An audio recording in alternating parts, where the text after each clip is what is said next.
अच्छा बाबूजी, एक नया दुर्घटना आप लोगों के बीच में अभी पेपर न्यूज के द्वारा, सोशल मीडिया के द्वारा देखने को मिला। बिहार कैमूर सड़क हादसा, जिसमें हमारे भोजपुरी जगत के तमाम दिग्गज कलाकार उसमें अपने प्राण की आहुति दे दिए। समय का चीज होखेला भूमिका से लिखल जाता, समय केहू के नहीं छोड़ ले बा। कैसे लिखल गई?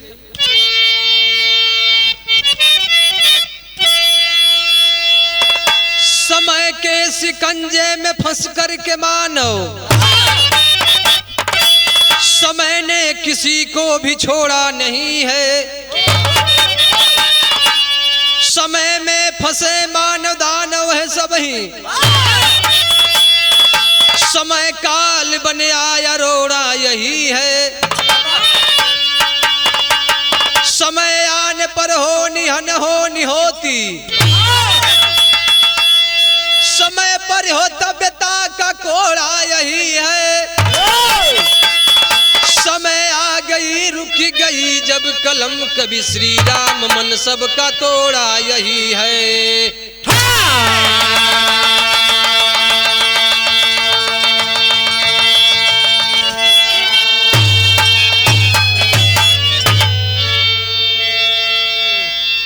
समय प्रभाव भूमिका से दिलन कवि जी, लेकिन कहानी कहवा के बा, गजल के टुकड़ा बा यहाँ पर।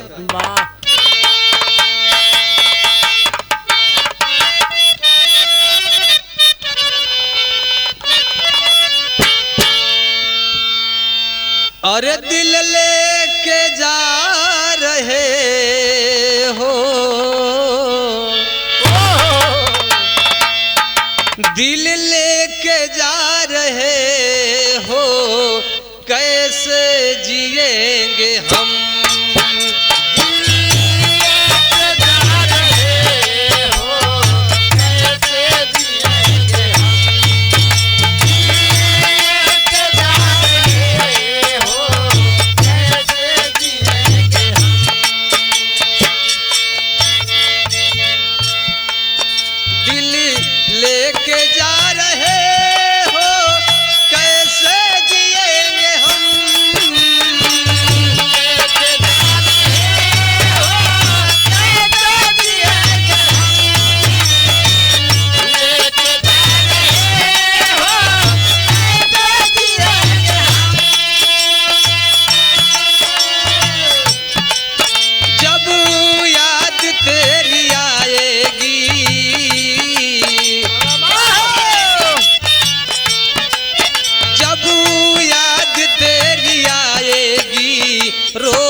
बाबूजी बिरहा में भाव देवल जात है कि ए खुदा, आपने मानव की जिंदगी बना तो दिया, लेकिन इस जिंदगी का कोई ठिकाना नहीं है, किसको कब कहां पर क्या हो जाएगा।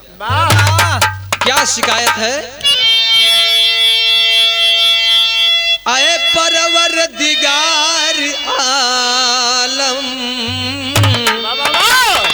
आए परवरदिगार आलम, क्या तुमने ढहा दिया।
परवरदिगार आलम, क्या तुमने ढहा दिया भोजपुरी कलाकारों की अरमा ही जला दिया। लेकिन बाबूजी कहानी बा कहवा के गाना में एक लाइन बड़ा पुराना गीत लगत है, इम्मा आज भी लहरा उतने है जितना पहले रहल। चंद्रशेखर भैया कौन गाना है? कौन है भैया?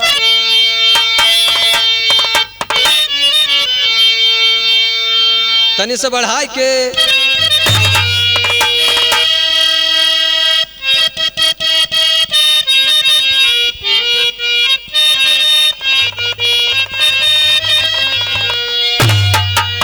वह गीत बाकिया जबरेरी बोलई कागा हो जना राजा जी आई हैं।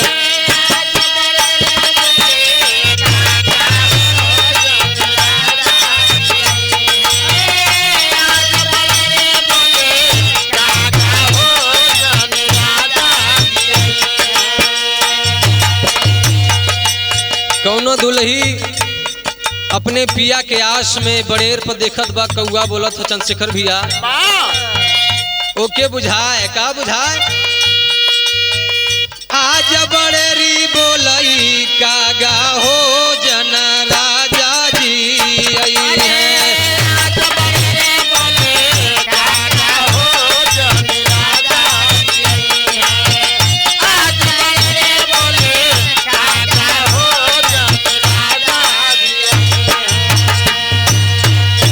एक लाइन और कहलस दुल्हनिया, अरे बलमा के भाई गए ललकी पलगिया,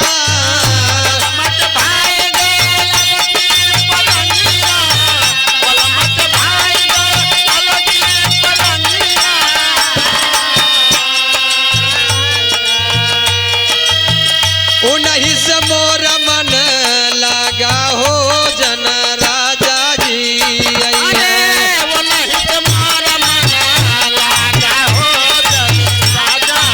क्या बात है?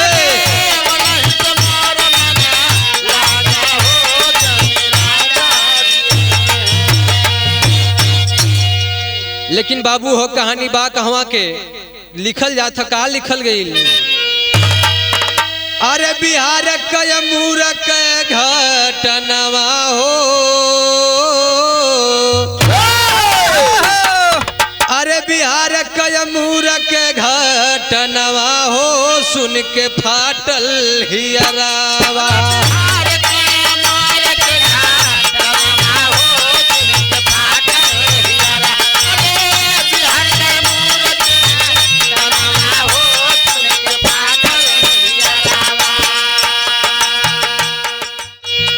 दो 2024-25 फरवरिया,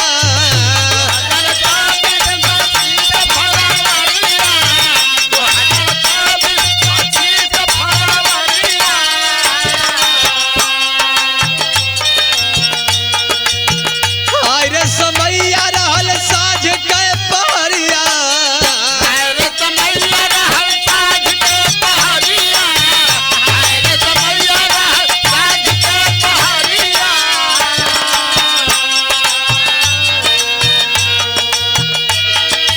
ई कैसन ए भैया ई कैसन विधि कई विधनवा हो, सुन के फाटल हियरावा। ई कैसन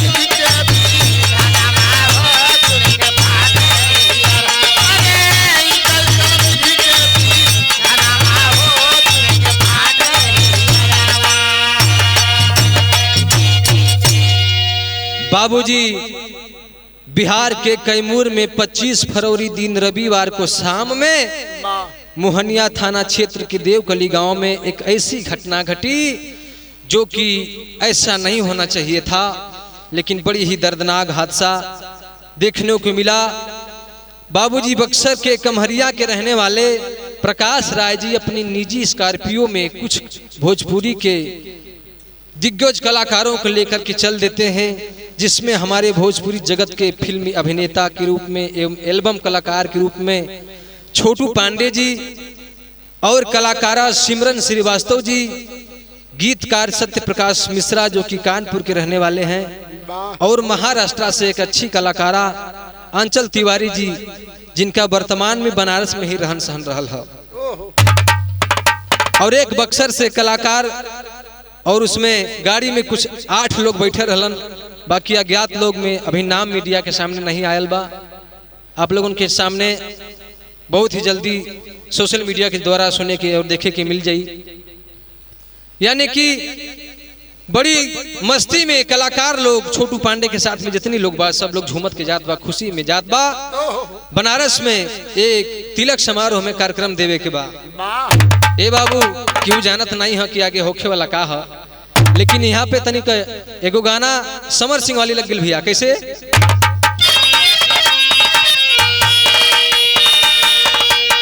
कौनो देवर कौनो भौजाई से खलस शेखर भैया देखलस की रात भर भौजैया रोती है फागुन के महीना में। कलस का ए भौजी काहे रात भर रो तारू? पूछे कैसे पूछे?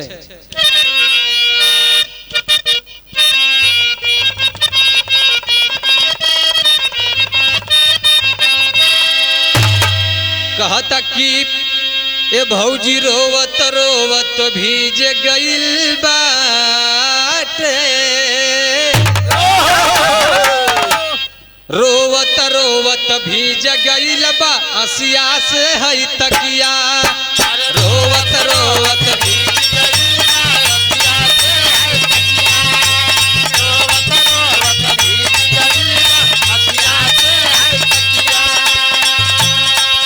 आके करा याद में जागल बारू सारी सारी रतिया।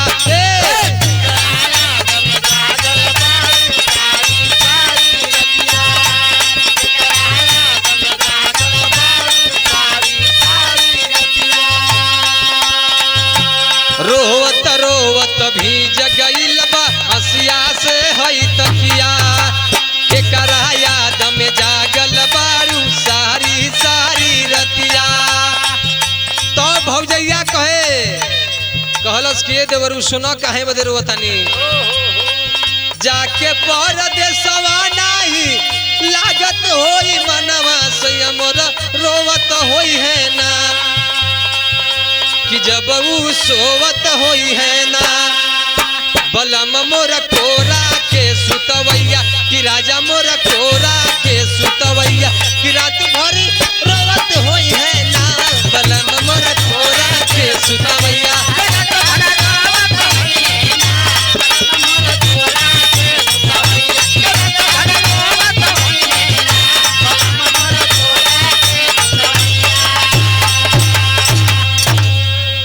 लेकिन भाव देवल जात बिरहवा में प्रकाश राय अपन खुदे ड्राइवरी करत रहलन, निजी गाड़ी वो नहीं कर रहल, वो नहीं ड्राइवरी करत रहलन।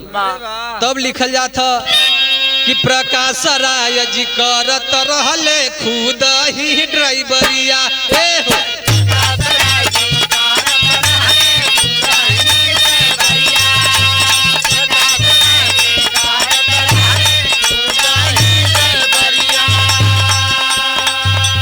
सब कलाकार मौज में रहले प्रोग्राम की तैयारिया।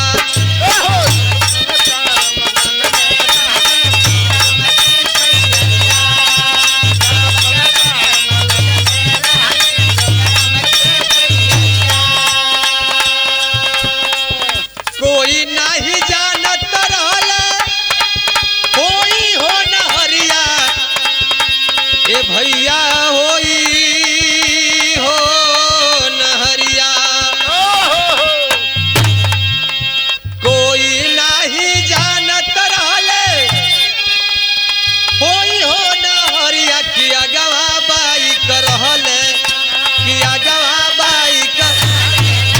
डिवाइडर चूरा ले बहगड़िया, डिवाइडर चूरा ले बहगड़िया, टक्कर टरक से भइल बा, डिवाइडर चूरा ले बहगड़िया।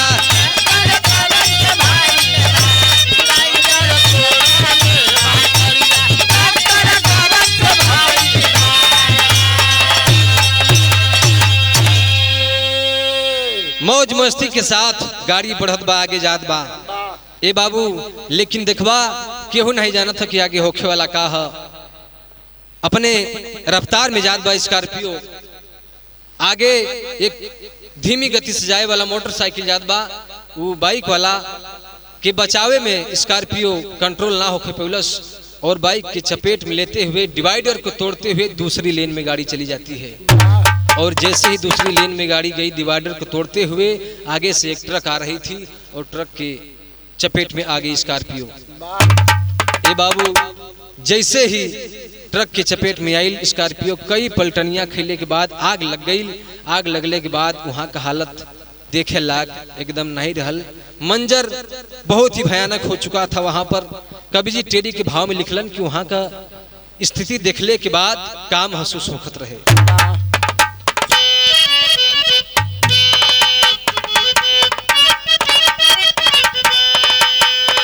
अरे मोरे राम, अधूरी रह गई कोरी कल्पना, अरे अधूरी रह गई कोरी, हो अधूरी रह गई कोरी कल्पना, चंदा गुम हुआ हो गई चकोरी सपना।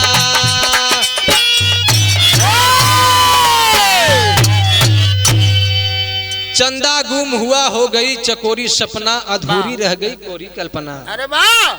लेकिन बाबूजी बाहरे ऊपर वाला, यहाँ लोग बनारस में मंच पर मंचाशील कलाकार, तमाम बिरहा के कलाकार साथी लोग जुटल बड़ा। भोजपुरी जगत के तमाम हस्तियां जुटी हैं। जहाँ पे प्रोग्राम बा, लोग इंतजार की घड़ी में रुकल बड़ा। लोग सोचत हो कि अब गाड़ी आवत होगी, लेकिन एकाएक फोन आइल कि छोटू पांडे की गाड़ी एक्सीडेंट कर जाती है, अब वो इस प्रोग्राम में नहीं आ पाएंगे। आवाज! सबके सब आवाक हो गए। ऐसा नहीं हो सकता, किसी को भरोसा नहीं हो रहा था, किसी की बात पर विश्वास नहीं हो रहा था। लेकिन सोशल मीडिया के जरिए जब धड़ाधड़ फोटो क्लिक करके लोग शेयर शुरू कर लेन, भोजपुरी दुनिया की जैसे मानो एक नींव हिल गई हो। ऊपर वाले से कवि ने संकेत किया कि बारे परमात्मा, आपने ऐसा कर दिया जो होना नहीं चाहिए, नहीं करना चाहिए था।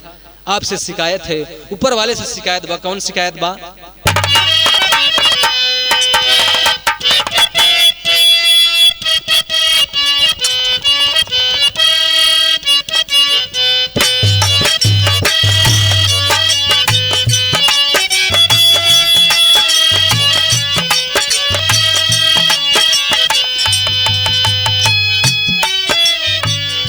उहे गीत बा, कवि की कलम सवाल करती है परमपिता परमेश्वर से। क्या सवाल है? अरे ये विधाना,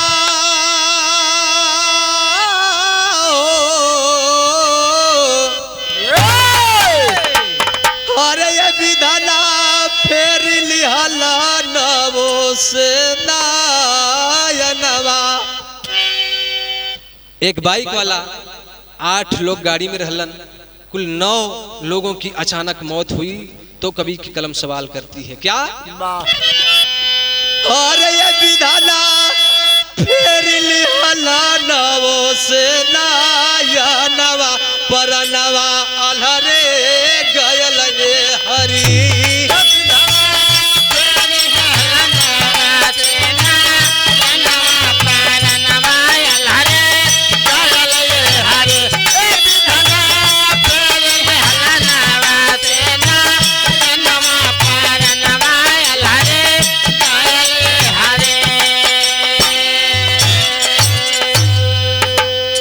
बारे ऊपर वाले, आपने भी गजब का विधान बना दिया। आपकी महिमा कभी धूप कहीं छाया, लेकिन केकर का कसूर रहल हो बाबू।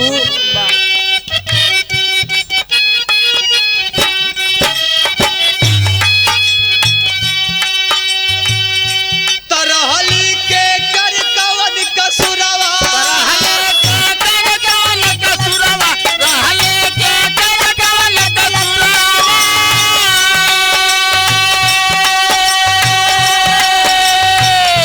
और हली के कर कवन गलतिया, और हली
बारे ऊपर वाले, आज उस धरती सड़क की जमीन जितनी है खूनों से लहूलुहान हो गई।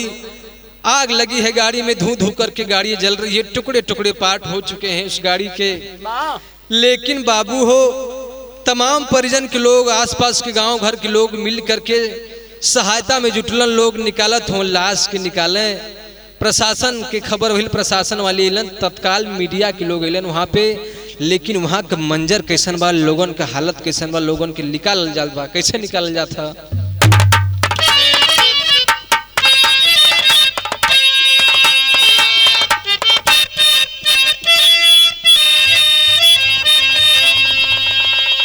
ए बाबू केहू के पैर टूटल, केहू के कामरिया हो, आ केहू का छिटाई गईली लसिया बाबूजी। क्षण भर में बूती गईल, हे बाबू नौ घर के दियरिया हो, केहू का ना चलत मिलल ससिया बाबूजी। छिन्न भिन्न हो गई थी लाशें, शीशा तोड़ करके लाशों को निकाला जा रहा है। बाबू पहचान में ना आवत हो कि लाश केकर कैसन हो, के हो। वहाँ के अनजान लोग थे, कोई कभी पहचान नहीं कर पाया। आईडी प्रूफ के द्वारा, मोबाइल फोन के द्वारा पहचान में आई। लोग सोशल मीडिया के द्वारा जब शेयर किलन है फोटो क्लिक करके, तब वहाँ का हालत कैसन है।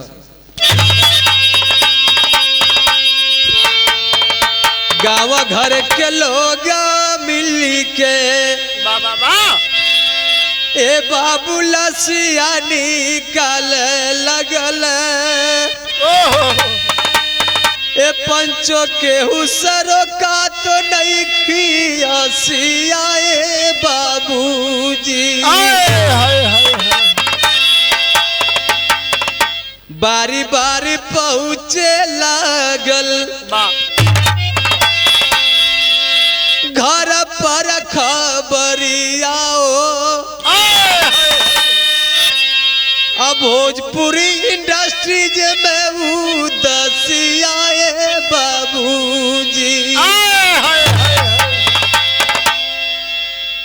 मानो मातम पसर गया हो पूरे फिल्म इंडस्ट्रीज में। सोशल मीडिया के द्वारा इस बात को फैलते देर न लगी, लेकिन वहाँ का तमाम लोग ये मंजर की देखत हुआ तो कैसे कठुआइल हुआ। केहू के आंख से आंसू नहीं बंद होता, भले वो लोग एक दूसरे के अनजान बढ़न तक से। हालत कैसन बनल है।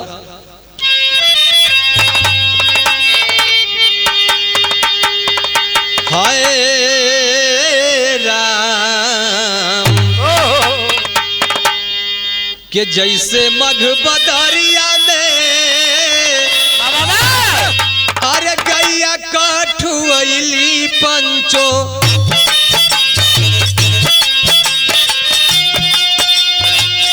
पान कठुआला जैसे पाई के टुसार,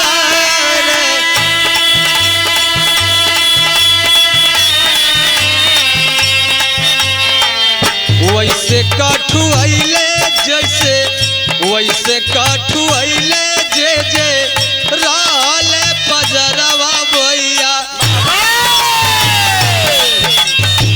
रोडवा पर जाम लगल मचला का,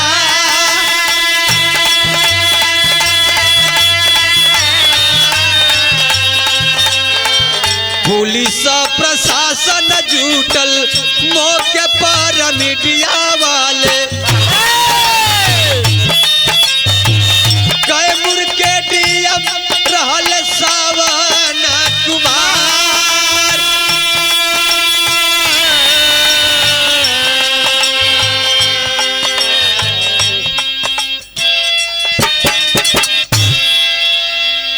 वहां पर जुटे हुए लोगों के ऐसा हालत हो गई कि मानो हमारे घर ही दुर्घटना हो गई हो। कांप गया कलेजा जिन जिन ने देखा इस मंजर को। मौके पर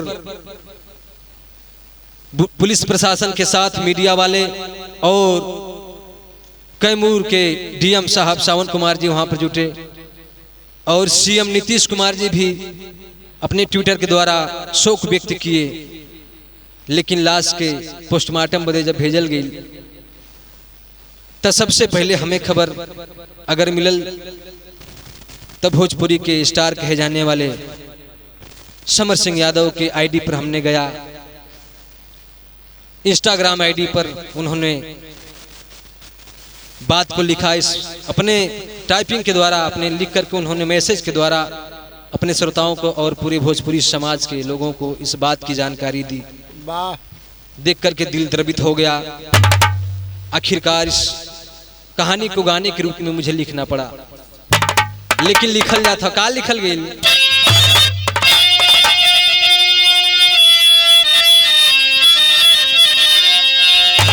अरे सीएम नीतीश जी भी शोक व्यक्त कैले, लसिया के भेजे पोस्टमार्टम मझार बोला।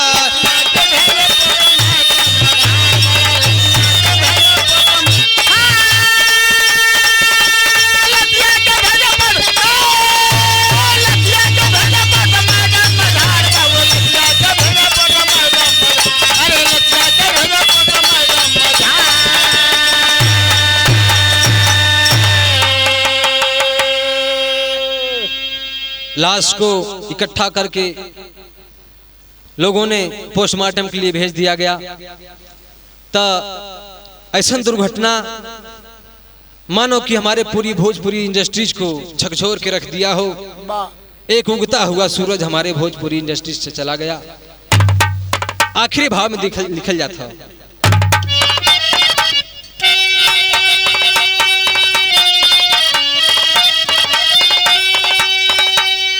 अरे तो छोटू पांडे भोजपुरी सनाता तोड़ गईले, तो छड़ी भर में माया मोह सब ही तोड़ गईले।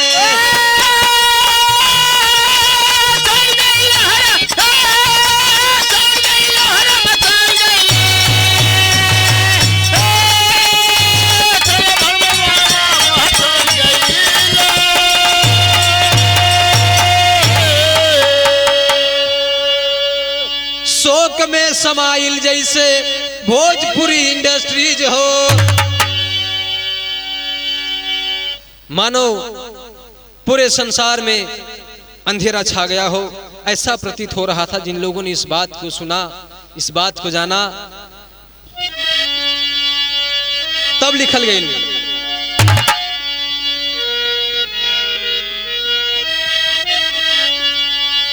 शोक में समाइल जैसे भोजपुरी इंडस्ट्रीज हो।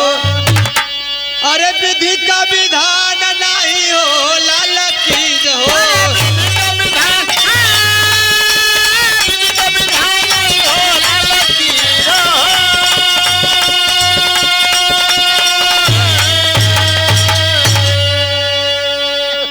आंचल सिमरन सत्य प्रकाश मुहावा मोड़ गईले, तो छड़ी भरी में माया मोह सब ही तोड़ गई।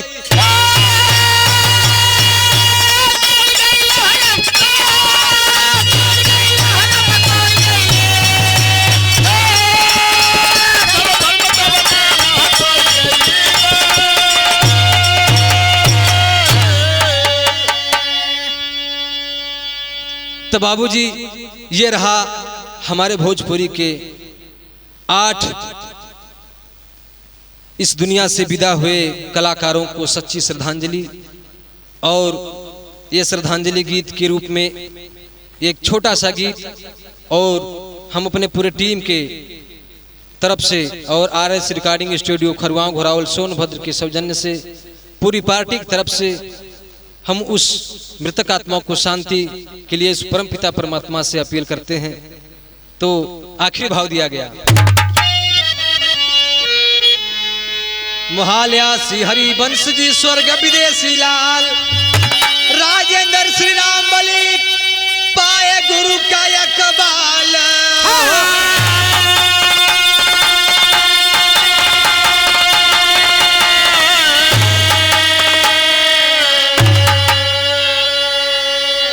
अरे मरे राम अधूरी रह गई कोरी कल्पना, अरे मरे राम अधूरी रह गई कोरी